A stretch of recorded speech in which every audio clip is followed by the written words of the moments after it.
रामायण का ट्रेलर आ चुका है और इंटरनेट पे तुम्हें ये कोई भी सच्चाई नहीं बताएगा कि ये ट्रेलर अच्छा है कि बुरा है। कुछ तुम्हें बहुत अच्छा बोलेंगे, कुछ तुम्हें बहुत बुरा बोलेंगे, लेकिन सच्चाई जानते हो क्या है? इस 4 मिनट के ट्रेलर को देख के ना तुम इसे अच्छा बोल सकते हो ना तुम इसको बुरा बोल सकते हो। इसलिए मैंने इसके हर एक सेकंड के सीन्स को ध्यान से देखा और मैंने कैसा फील किया, वो क्यों अच्छी थी क्यों बुरी थी, हर एक चीज के बारे में इस वीडियो में तुम्हें पता चलेगी। तो बिना देर किए पूरे इस रामायण ट्रेलर के हर एक सेकंड के एक्सपीरियंस को तुम्हें शेयर करता हूं और बताना तुम मेरी बात से एग्री करते हो कि नहीं। कल जल्दी सब कुछ काम खत्म करके 11-12 बजे सोने के लिए आ गया, ये फील करके कि मुझे सुबह 4 बजे कैसे भी करके उठना है क्योंकि मुझे ये ट्रेलर देखना है। और लिटरली बताऊं, मुझे 2 घंटे तक नींद नहीं आई थी एक्साइटमेंट के चक्कर में, और फाइनली जब नींद आई तो मेरी नींद 3:30 बजे ही खुल गई। 3:30 बजे से मैं सोने की कोशिश कर रहा था, मैं सो नहीं पा रहा था। 4 बजे मैं उठ गया बेड से और तब से मैं बैठ के इंतजार कर रहा था। मैं बहुत कुछ इस ट्रेलर से एक्सपेक्ट किया था। ऐसे ही ट्रेलर को शुरू करता हूं। स्टार्टिंग का 24 सेकंड मेरे उस एक्सपेक्टेशन पे खरा उतरता है। जब रावण लंका में एंट्री करता है तब मुझे लगता है कि ठीक सब कुछ सही चल रहा है, लेकिन जब वो लंका के इन लोगों को मारना शुरू करता है, डायरेक्टर ये कितना बड़ा डिसीजन ले रहा है तुम सोच पा रहे हो? डायरेक्टर अपना सारा स्टेक्स राम पे नहीं बल्कि रावण पे लगा रहा है। मैं 45 सेकंड तक तो बहुत खुश था, लेकिन तभी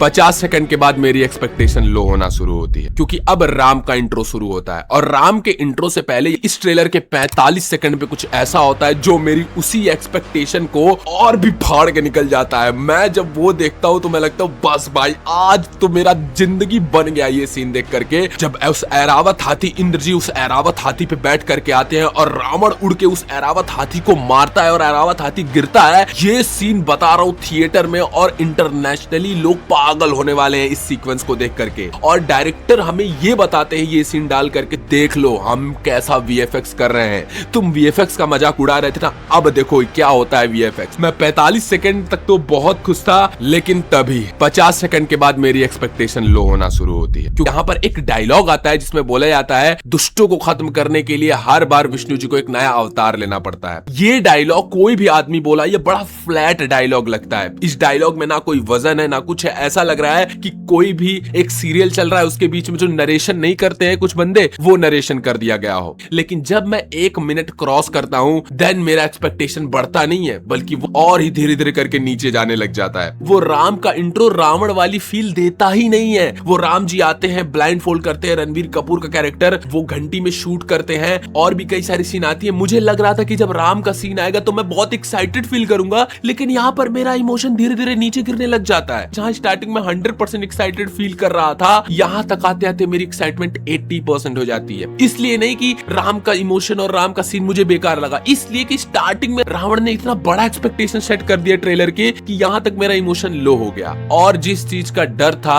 वही चीज होती है। मैं इतना अच्छा खासा सेटिस्फाई फील कर रहा था, लेकिन तभी 1 मिनट 47 सेकंड पे कैकेयी और राम जी का सीन आता है जहां पर रणवीर कपूर का ये कैरेक्टर डायलॉग बोलता है एंड ये डायलॉग मुझे बहुत फ्लैट लगता है। तुम ध्यान से अगर फील करो, ये बहुत ही इमोशनल सीक्वेंस होना चाहिए। ये one of the most turning point का सीक्वेंस है जहां पर कैकेयी का इमोशन तो हमें मुझे परफेक्ट दिखता है, लेकिन ये राम जी का इमोशन मुझे नहीं लगता। यहाँ पर थोड़ा फ्लैट फीलिंग आती है रणवीर कपूर की, क्योंकि मुझे लगता है यहाँ पर रणवीर कपूर को एज ए राम दुख भी दिखाना था और खुशी भी दिखानी थी। उन्हें फर्क नहीं पड़ता, वो अपनों के लिए कुछ भी कर सकते हैं, उन्हें अयोध्या के राज्य से कुछ भी फर्क नहीं पड़ता है। लेकिन ये बहुत फ्लैट जाता है ये इमोशन के तौर पे बस। और यहाँ तक मेरा इमोशन नीचे जा ही रहा था, लेकिन 2 मिनट 38 सेकंड पे एक ऐसा सीन आता है जो कि मुझे कंफ्यूज कर देता है कि मुझे यहाँ क्या बोलना चाहिए। और पता नहीं मैं ये चीज तुम लोगों से बोलूं कि ना बोलूं। मैं 100 बार सोच रहा था कि मैं आप लोगों से ये बात बताऊं कि ना बताऊं। यहाँ पर जब शूर्पणखा आती है, यहाँ पर पहली बार उसकी एंट्री होती है, तो यहाँ सीता जी राम से बोलती हैं कि वो आपको पसंद करने लग गई है। लेकिन मुझे सबसे ऑकवर्ड ये लगता है कि शूर्पणखा सीता जी से ज्यादा सुंदर लग रही है। चलो हम मान लेते हैं कि भाई चेहरे की सुंदरता देख के किसी को जज नहीं करना चाहिए। भाई जो हॉलीवुड के लोग देखेंगे वो तो ये क्वेश्चन करेंगे ही ना कि यार शूर्पणखा तो ज्यादा सुंदर दिख रही थी। और मुझे पता है क्योंकि वो लोग इसको हमारे धर्म की तरह नहीं लेंगे, उनके लिए वो एक अनदर आर्ट पीस है जिसपे वो लोग अपना क्रिटिसिज्म देंगे, ओपिनियन देंगे। और मुझे लगता है कि साई पल्लवी का कास्टिंग रॉन्ग नहीं था, बट शूर्पणखा का कास्टिंग थोड़ा सा ऐसे कैरेक्टर को लेते जो फिजिकली अपीयरेंस में साई पल्लवी के कैरेक्टर को, मैं नार्सिसिस्टिक यहाँ पे थोड़ा सा हो रहा हूँ बट इसीलिए मैं तुमको बताना नहीं चाह रहा था, बट मुझे थोड़ा सा ऐसा फील हुआ। लेकिन 2 मिनट 18 सेकंड पे इतना कंफ्यूज होने के बाद फाइनली वो सीन सीन आ ही जाती है जो मुझे एकदम इमोशनल कर देती है। मैं इस सीन के लिए बहुत ही एक्साइटेड हूं और वो सीन होता है श्री राम जी का वनवास। यहां पर श्री राम जी के आंखों में तुम वो आंसू देख सकते हो कि उनके आंखों से वो आंसू आ रहे हैं और किस तरीके से वो रथ पे बैठ करके जा रहे हैं। ये one of the most important और इंटरवल सीन होने वाला है रामायण का और यहीं पे लोग रोने वाले हैं। इस मूवी के डायरेक्टर ने भी ये बात बोला कि उनकी ये फेवरेट सीन है। यहां तक मेरा एक्साइटमेंट हाई हो चुका था, लेकिन फिर एक और सीन आता है 3 मिनट 3 सेकंड पे जो मेरे इमोशन को और डाउन कर देता है। वही सेम चीज रिपीट होती है जब यहाँ पर जटायु की मृत्यु हो जाती है और रणवीर कपूर डायलॉग बोलते यानी राम जी डायलॉग बोलते हुए नजर आते हैं कि रावण तो 3 लोगों का स्वामी है, तीनों लोगों के सामने उसको मारूंगा। ये डायलॉग मुझे इतना फ्लैट लगता है, मुझे फील होता है कि डायलॉग थोड़ा पावरफुल रखना था। यहाँ नहीं, पीछे भी मुझे डायलॉग फ्लैट फील हुआ और यहाँ पर राम जी का इमोशन भी मुझे रणवीर के एनिमल वाले डायलॉग का याद दिलाता है। उसके बाप को गोली मारने के बाद जो वो स्वास्तिक स्टील में स्पीच दे रहा होता है, मुझे वो सीन याद आती है यहाँ पे। और डायरेक्टर इस सीन को इसीलिए दिखाना चाह रहा था क्योंकि ये मूवी का एंडिंग होने वाला है और मुझे डर ये लग रहा है कि अगर कोई मूवी तुम कितना भी अच्छा बना लो, एंडिंग बेहतर नहीं बनाओगे तो वो मूवी बेहतर नहीं कहलाएगी। लेकिन तभी 2:23 पे फिर से वो सीन आती है जिसका मुझे सबसे ज्यादा डर था, जटायु का सीन। यहाँ पर तुम जटायु का वीएफएक्स देख सकते हो। जटायु रावण को रोकते हुए दिखता है उसके पुष्पक विमान में, जो कि मुझे सही फील नहीं हो रहा है। मुझे जटायु का वीएफएक्स अभी भी थोड़ा इनकम्प्लीट लग रहा है, थोड़ा सा कार्टूनिश फील हो रहा है, वो रियल वाली फीलिंग नहीं आ रही है।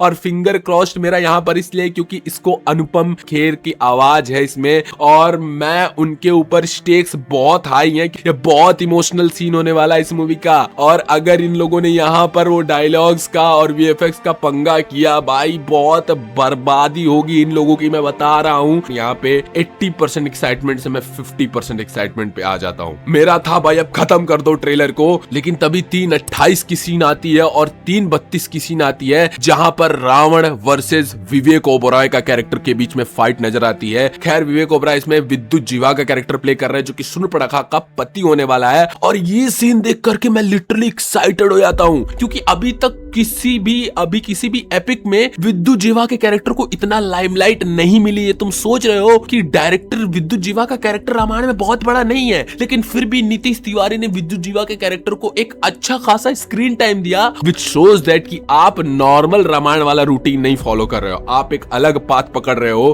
तभी 3:38 पे जो मेरा डाउट था वो एकदम क्लियर हो जाता है और यहाँ पे मैं और ज्यादा कॉन्फिडेंट हो जाता हूँ। ये सीता जी वाला सीन जब वो एक आर्चर के रूप में दिखाई देती है, जब वो हाथ में शॉट ली हुई है और ये मुझे पूरा कंफर्म दिला देता है कि नीतीश तिवारी ने पूरा होमवर्क किया है। उन्होंने सीता जी को कोई एक बाकी रामायण के कैरेक्टर की तरीके की लेथार्जिक कैरेक्टर नहीं दिखाया है कि बहुत कोमल सी, बहुत काम सी, बातों को मान लेने वाली, बहुत प्यारी सी। यहाँ पर उन्होंने सच में सीता जी को एक वॉरियर की तरीके से दिखाया है कि वो सेल्फ डिफेंसिव भी थी और ये चीज अभी तक हम लोगों ने किसी भी सीरियल और एपिक में नहीं देखे हैं और यहाँ तक तो मैं सेटिस्फाइड था ही, लेकिन अंत में 3 मिनट 48 सेकंड पे एक ऐसी सीन आती है जो मेरे दिल को गदगद कर देती है। ये रावण वाला सीन जब वो शेर जब दहाड़ रहा होता है, रावण चिल्ला करके शेर को शांत करा देता है। ये सीन मुझे इतनी सेटिस्फाई कर देती है, मुझे लगता है बस बस करो, हो गया, मेरी जिंदगी सफल है। क्योंकि सोचो ये सीन जब थिएटर में चलेगी लोग पागल हो जाएंगे।